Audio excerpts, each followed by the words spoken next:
Bonjour et bienvenue sur MemoCamp. Aujourd'hui, on va parler des enjeux des mémoires aujourd'hui en 2020.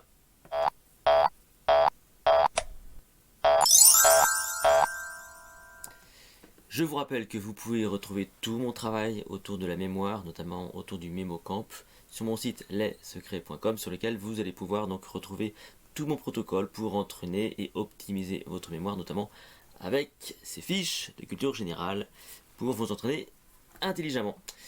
Aujourd'hui, on s'intéresse aux enjeux, à quoi ça sert la mémoire en 2020, alors qu'on sait tous comment stocker de l'information un peu partout, notamment avec nos smartphones. Je pense que ce côté-là, c'est mieux. Nos smartphones sur lesquels on va retrouver l'information assez efficacement.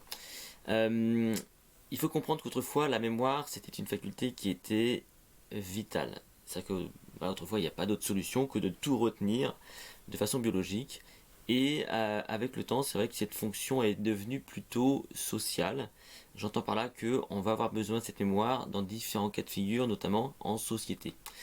D'abord, qu'on s'entende bien sur ce qu'est la mémoire. La mémoire, c'est votre faculté, celle qui sert à retenir pour restituer. Ça, c'est fondamental de bien le comprendre. Donc, le rôle de la mémoire, c'est donc bien de maintenir l'information suffisamment longtemps pour s'en servir et donc restituer. Ça, c'est la base.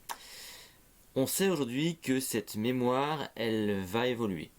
Elle va évoluer en tout cas dans l'utilité. Je parle bien de la mémoire humaine. Par exemple, au niveau de l'efficacité personnelle, et ça je pense que vous l'imaginez très bien, c'est que c'est toujours plus impactant, par exemple, d'être capable de discourir sans notes.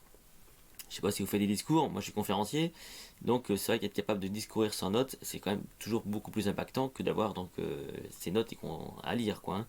Pareil, lorsque vous êtes en soirée, vous avez un cocktail, vous êtes invité, j'en sais rien, ou vous faites une formation, et c'est toujours plus impactant lorsque vous êtes capable de retenir les noms et les prénoms de vos interlocuteurs. Vous testerez, en général, lorsque vous dites au revoir aux gens par leur nom ou leur prénom, ils vous arrêtent, ils vous demandent votre carte de visite parce qu'ils n'ont pas justement retenu votre nom et votre prénom. Donc la mémoire, l'enjeu en 2020, ça va être effectivement l'efficacité personnelle, sans doute d'un point de vue social, mais pas que, parce que ça va être aussi une fonction qui va être impliquée dans l'apprentissage, comme toujours évidemment, parce que la mémoire, elle sert à retenir pour restituer, mais c'est aussi la fonction qui vous permet de vous approprier des connaissances, et donc de progresser toute votre vie en tant qu'humain, en tant qu'être humain.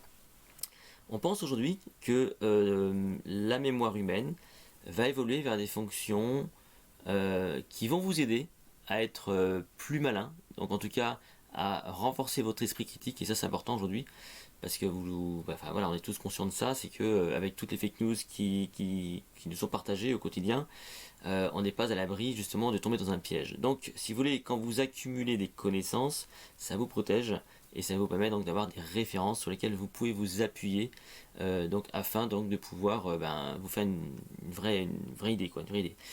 C'est une fonction également qui va évoluer vers la prise de décision. On pense qu'effectivement un être humain prendra toujours une meilleure décision qu'une intelligence artificielle parce qu'il y a l'empathie, il y a tout ça.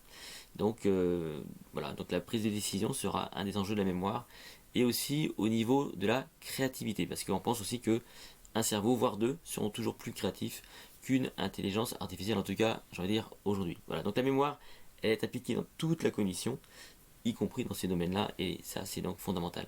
Ça, c'est un des premiers enjeux. Un second enjeu, c'est ce qu'on appelle la mémoire transactive. C'est quoi la mémoire transactive? C'est la mémoire qu'on a tous en commun. Cette mémoire, vous la connaissez bien parce que c'est la mémoire que vous utilisez notamment quand vous allez sur Internet et que vous allez chercher des informations sur Wikipédia par exemple, comme ici sur l'histoire de France. Et à ce moment-là, forcément, vous êtes dans une mémoire de partage. Et la mémoire transactive, elle ne se limite pas uniquement à ça au final. Elle est aussi impliquée grandement dans la mémoire entre deux individus. Quand vous échangez avec quelqu'un, quand vous communiquez vos connaissances, quand vous échangez, quand vous puisez dans la mémoire de l'autre, on parle de mémoire transactive. Donc être capable d'alimenter d'une mémoire transactive, c'est aussi un enjeu, Et c'est aussi un enjeu alors sociétal évidemment, mais aussi au niveau économique, au niveau de l'entreprise. On parle aujourd'hui de l'économie de la connaissance et du savoir. Bon voilà, donc la mémoire elle est impliquée dans tout ça. Comment est-ce qu'on sauvegarde la mémoire de l'humanité de façon fiable et on va dire précise et sans doute aussi qualitative. Ça, c'est l'autre enjeu de la mémoire aujourd'hui. Donc ça fait partie de tout ce champ de recherche. Et pour terminer, vous avez donc une autre forme de mémoire, c'est mémoire de l'entreprise. J'entends par là, c'est si vous êtes entrepreneur par exemple, vous avez peut-être des collaborateurs. Et donc il y a deux enjeux dans la mémoire de l'entreprise. Il y a la première chose, c'est quand vous avez des collaborateurs qui s'en vont au bout de 30 années de travail. Ils partent avec toute leur mémoire, toute leur, on va dire, toute leur expérience, toute leur connaissance, tous leurs petits trucs, leur savoir-faire. Ils partent avec ça. Donc ça c'est un enjeu fondamental. Comment est-ce qu'on maintient une mémoire d'entreprise, donc une forme de mémoire transactive si vous voulez, au sein de l'entreprise, pour que lorsqu'il y a des nouvelles personnes qui arrivent, eh bien, ces personnes puissent s'approprier le passé de l'entreprise, notamment le passé, les trucs, les astuces, les bonnes pratiques, les savoir-faire, donc de gens comme comme le collaborateur qui est parti au bout de 30 ans. Voilà. Donc ça c'est un enjeu. C'est également un enjeu au niveau de l'apprenance, la mémoire de l'entreprise. C'est comment est-ce qu'on maintient la dynamique d'apprentissage dans l'entreprise. Comment est-ce que vous mettez en mouvement vos collaborateurs de façon à ce qu'ils soient toujours en recherche de progrès, hein. Là, on a connu cette vague épidémique, on a tous été confinés, et on aurait pu imaginer que dans l'entreprise, un plan B, à ce moment-là, si on ne peut pas maintenir le travail, eh ben, c'est de mettre tout le monde en formation, donc d'utiliser la mémoire des collaborateurs, de la remplir, si vous voulez, pour les rendre plus performants à la fin donc de cette épidémie. Voilà, donc ça c'est tout cet enjeu-là de la mémoire d'entreprise qui va donc pouvoir également entrer dans ce champ de recherche. Voilà, donc les enjeux de la mémoire sont réels. Il ne faut pas s'arrêter à cette mémoire purement biologique. Effectivement, on a des outils. Effectivement, il faut savoir s'en servir. Mais, malgré tout, la mémoire humaine, elle est impliquée dans votre esprit critique. Elle est impliquée également dans tout ce qui touche au monde de l'entreprise, au monde sociétal. Et c'est sans doute vers ça que on va aller dans le temps. Voilà, c'est tout pour aujourd'hui. On se retrouve dans une prochaine vidéo. N'oubliez pas de liker, de partager. Et on se retrouve dans une prochaine émission. Merci à vous.